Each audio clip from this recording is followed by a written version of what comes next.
When my wife's mother came to live with us, I thought it was temporary. But behind closed doors, she whispered poison into my wife's ear, twisting her against me. Money vanished from our joint account, lies spread through the family, and soon I was painted as the villain. One night, I found the evidence that would tear the whole family apart, and it wasn't just about money. My name's Marcus, I'm 38, and I live in Denver. I run a small graphic design business out of our apartment downtown. My wife, Emily, teaches art at a local high school. We've been married 6 years, and until 3 months ago, I thought we were solid. It all began the night Emily told me her mother, Linda, needed to stay with us just for a few weeks. At first, I didn't argue. Linda's husband had passed away 2 years earlier, and she'd been living alone in Boulder. Emily said she was lonely and wanted to be closer. But the first morning Linda was here, something felt off.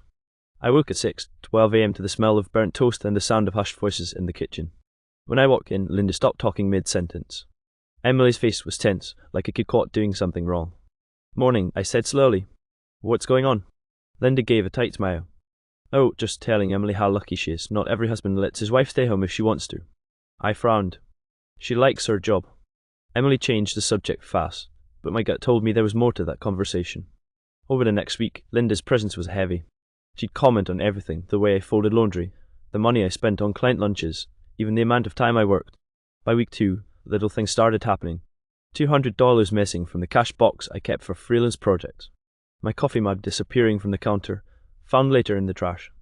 A text from my cousin asking if Emily and I were having problems with something I hadn't told anyone. The worst was the night I overheard Linda on the phone at 2:47 a.m. "Yes, he thinks I'm asleep. No, she's almost there. Just a few more weeks and she'll see what I mean. He's not who she thinks." My heart started racing. Was she talking about me? And almost there, what did that mean? The next morning, Emily was cold. She barely spoke, avoided eye contact, and when I asked what was wrong, she muttered, "Maybe Mum's right." Right about what? That question burned in my mind all day until I got home that night and found a bank statement on the table. $8,400 had been transferred from our joint account to an account I didn't recognize in Emily's name. And when I asked her about it, she just said, "You'll understand soon." That was the moment I knew whatever was happening, it wasn't just motherly advice.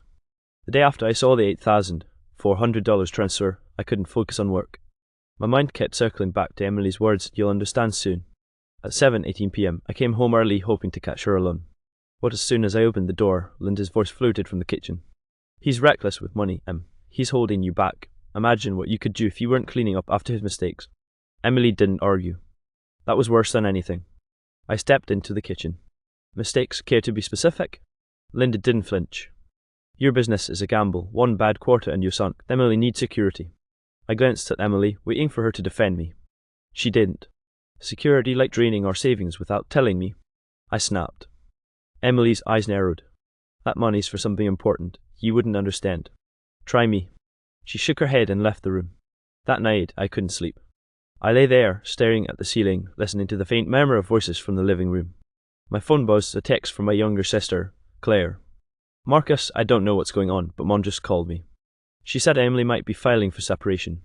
Separation? My chest tightened. The next morning, I decided to do something I'd never done before, go through Emily's phone.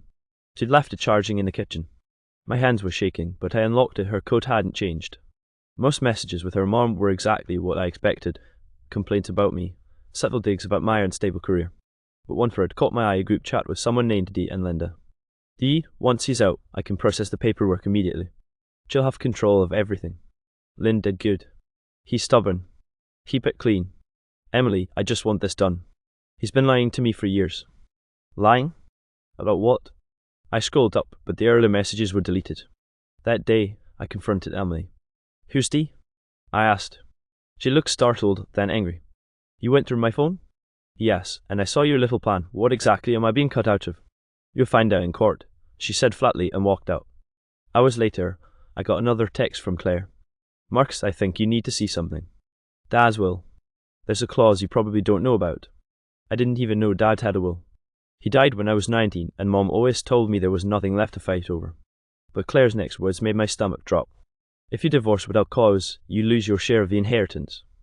All $250,000 of it." And that's when it clicked. Linda didn't just want Emily out of the marriage, she wanted to make sure I was the one blamed. And apparently, she'd found the perfect way to do it. I didn't tell Emily what Claire had said. If she and Linda were playing some inheritance game, the last thing I wanted was for them to know I was onto them. At 9:32 a.m. the next morning, I drove to Claire's place in Aurora. She had Dad's will laid out on the kitchen table, yellowed paper and all. "Look here," she said, tapping the third page. Clause 14. If a beneficiary is divorced without cause deemed valid by the court, they forfeit their share to the spouse. I read it twice.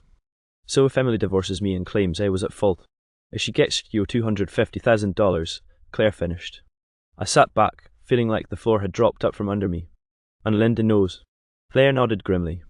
She's been sniffing around Mom for months, asking questions about Dad's estate. I thought it was weird. Suddenly, all the missing money, the late-night calls, the constant digs made sense. They weren't just poisoning Emily's mind for fun, they were building a case. I decided to start documenting everything. I downloaded a voice recorder app and kept my phone on me at all times. 2 nights later, at 11:14 p.m, I got my first real evidence. I pretended to be asleep on the couch while Linda and Emily whispered in the kitchen. "He's stubborn, but we can make him snap," Linda said. "If he shuts, throw something, anything, and we log it." Emily's voice was soft. "And if he doesn't?" "Then we invent it. My friend Denise knows a lawyer who can make it look erudite." My hand tightened on the phone in my pocket, recording every word. The next day, I called my old college friend, Gavin, who now worked as a private investigator. I told him everything. "You've got to move fast," he said. "If they're going to hit you with divorce papers, they'll do it when they think you've been cornered." By the end of the week, Gavin had given me a file with photos, call logs, and bank transfers, including the $8,400 that had gone into an account under Linda's name, not Emily's. But Gavin also found something else. Something I wasn't prepared for. Marcus Linda's been in contact with someone named Richard Carter. Does that name ring a bell? It did. Richard Carter was my father's former business partner, the same man my father had accused of stealing from him right before his death. Why would Linda be talking to him? That question burned in my head until 3 days later, when I got home to find an envelope taped to my door. Inside was a single sheet of paper. It was a copy of my birth certificate. And under father, the name wasn't my dad's. It was Richard Carter. I must have stood in the doorway for 5 straight minutes, the birth certificate shaking in my hand. My chest felt hollow, like all the air had been sucked up. Richard Carter. The man my father hated. The man who supposedly ruined his business. And if this paper was real, my biological father. I slammed the door shut and locked it, pacing the living room. The apartment felt suddenly foreign, like I didn't belong in it anymore. At 8:11 p.m, I called Claire. "Marcus, what's wrong?" she asked immediately. I swallowed hard. "Claire, I think Dad wasn't my dad." There was silence on the other end. Then, softly, "Oh, God. You knew?" Her voice cracked. "I found out 2 years ago. Mom made me promise not to tell you. She said it would destroy you, and she didn't want you to hate her." I sat heavily on the couch. "So you just kept it from me?" "I didn't have a choice." That night, I barely slept. My mind kept spinning. Why would Linda have this document? And why give it to me now? Then it clicked. It was another weapon. If she could frame me as unstable and throw in a scandal about my real father, she could wreck my credibility in court. The next morning, I confronted Emily. She was sitting at the kitchen table with coffee, scrolling her phone. I tossed the certificate in front of her. "Care to explain how your mother got this?" Her eyes flicked over it, then back to me. "Maybe you should be asking your mother that question." "You knew." She didn't answer, just sipped her coffee.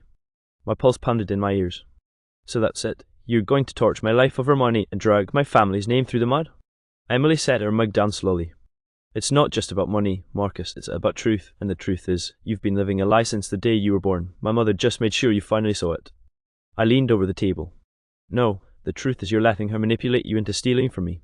Her lips curled into a cold smile. "Stealing? You're not entitled to something that was never yours." I froze. "What does that mean?" She stood, grabbing her phone. "It means Dad's estate of the $250,000 that was never meant for you. It was for his real son. You just got it by mistake. Then we're fixing that."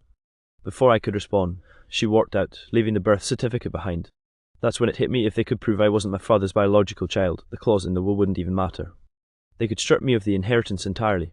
And Linda had already started putting the pieces in place. Following week was a blur of tension and whispered phone calls I wasn't meant to hear. Emily was barely home, and when she was, she acted like I didn't exist. At 3:46 p.m. on Thursday, Kevin called. "I got something," he said. "Linda met with Richard Carter 2 days ago at a coffee shop in Boulder. I've got photos, audio, the works." "What were they talking about?" "You." He hesitated. "Richard told her he's willing to sign an affidavit claiming he's your biological father. In exchange, she promised him a cut of your inheritance once you're disqualified." A cold, bitter laugh escaped me.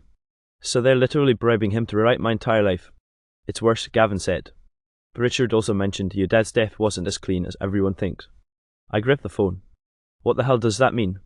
That's all he said before changing the subject. But Marcus, you need to be careful. They are not just after the money, they're trying to bury you. That night, I decided to record everything. I planted a small voice-activated recorder in the living room where Linda liked to hold her private talks with Emily. It paid off the next morning. I came home from a meeting and found Linda alone on the couch, speaking into her phone. Her voice was low, but the recorder picked it up later. Yes, the papers will be ready next week. We've already got the bank statements, the stage receipts, and Richard's signature. All that's left is to get Marcus to lose his temper in front of witnesses. The venom in her tone was unreal. That afternoon, I made my move. I took the recording, Gavin's photos, and copies of my dad's will to an attorney named Marissa Gray someone Claire recommended. Marissa listened to everything without interrupting. When the recording finished, she leaned forward. Marcus, this is conspiracy and fraud. If we play this right, we can not only block the divorce but take legal action against both Linda and Richard. But what? You can't let them know you know. We need them to go through with the plan right up until the point we pull the rug out. That night, Emily came home looking almost cheerful. She made small talk over dinner for the first time in weeks. That's when I knew the papers were coming. And at 10:03 a.m. the next day, they did. A process server handed me an envelope. Inside was a petition for divorce, accusing me of financial abuse, emotional neglect, and concealment of biological identity. The last page was signed by Emily, and stapled to the back was Richard Carter's sworn statement claiming he was my father.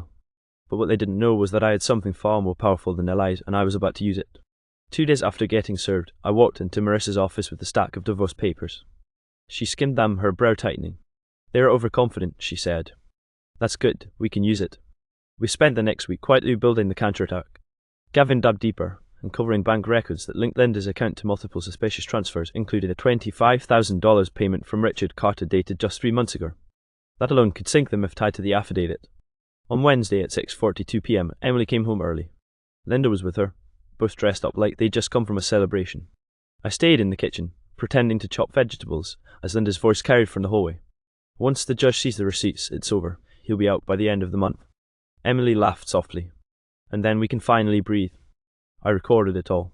The next morning, Marissa filed our response and a motion to compel discovery on their financials. It was a strategic nuke. If the court approved it, Linda and Emily's bank records would be fair game. 3 days later, we walked into the pre-trial hearing. Emily sat on the opposite side, flanked by her attorney. Linda was right behind her, radiating smugness. Richard Carter was there too, in a grey suit that looked expensive but didn't hide his greasy charm.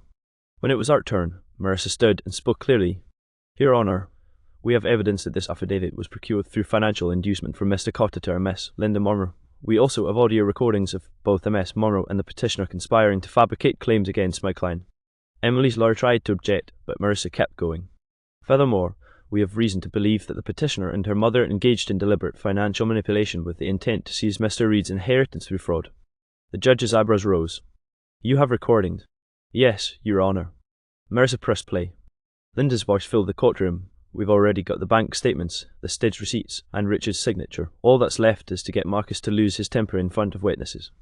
The room went silent. Emily's attorney shifted uncomfortably. Richard stared straight ahead, jaw tight. Linda actually went pale. But the real bomb came next. Marissa handed over Gavin's financial report showing the $25,000 transfer from Richard to Linda dated before the affidavit was signed. The judge leaned back in his chair. This changes things. I glanced at Emily, but she wouldn't meet my eyes. Then the judge said something that made my pulse spike. We'll reconvene in 1 week, but I'm advising counsel for the petitioner to prepare for potential criminal referrals. Linda's face was frozen in shock. I almost smiled because they had no idea what was still coming. The week before the reconvening felt like holding a live grenade. I knew the explosion was coming, but now I was the one holding the pain. At 9:17 a.m. on the morning of the hearing, I met Marissa and Gavin outside the courthouse. Gavin handed me a flash drive. This is the final piece, he said. You ready? Inside, the courtroom buzzed with tension. Emily looked wrecked, dark circles under her eyes, lips pressed out. Linda sat stiff beside her, clutching her purse like it might save her. Richard Carter wasn't even pretending to be calm. Sweat dotted his forehead. When it was our turn, Marissa rose. Your Honour, in addition to the previous evidence, we have newly uncovered audio of Mr. Carter admitting to both fabricating his paternal claim and involvement in the financial theft from the late Jonathan Reed's business prior to his death. Gasps rippled through the courtroom. The judge gestured for the audio. Gavin's voice recorder crackled to life. Richard, of course, I'm not his father. Linda just said that to make the will easier to overturn. And hell, Jonathan never could prove I skimmed the company funds, not like he's here to argue. It was a clean confession. Marissa didn't stop there. She presented the bank records showing how Linda had siphoned more than $60,000 from our joint account into an offshore account over the last 3 months. And then she dropped the hammer, a civil suit against Linda, Emily, and Richard for conspiracy to defraud, already filed and pending. The judge's ruling was swift. The divorce petition was dismissed with prejudice. My inheritance was secured in full. He also referred the matter to the district attorney's office for criminal investigation. Linda sat frozen, mouth slightly open. Richard muttered something under his breath before storming out. Emily just stared at me, tears welling up, but I didn't feel even a flicker of sympathy. Outside the courtroom, Claire hugged me. It's over. Not yet, I said quietly. Now they have to live with what they've done. 3 months later, Linda and Richard were indicted on charges of fraud and conspiracy. Emily took a plea deal for her part, avoiding prison but leaving with nothing but debt. The last time I saw her was at the courthouse steps. She walked past without a word, her eyes fixed on the ground. And me? I used part of that $250,000 to buy a small house on the edge of Denver, quiet, with a view of the mountains. Some nights I think about how close I came to losing everything, and not just money, but my name, my history. But then I remember Linda's voice on that recording, dripping with certainty, convinced she'd already won. And I smile. Because the truth didn't just set me free, it buried them.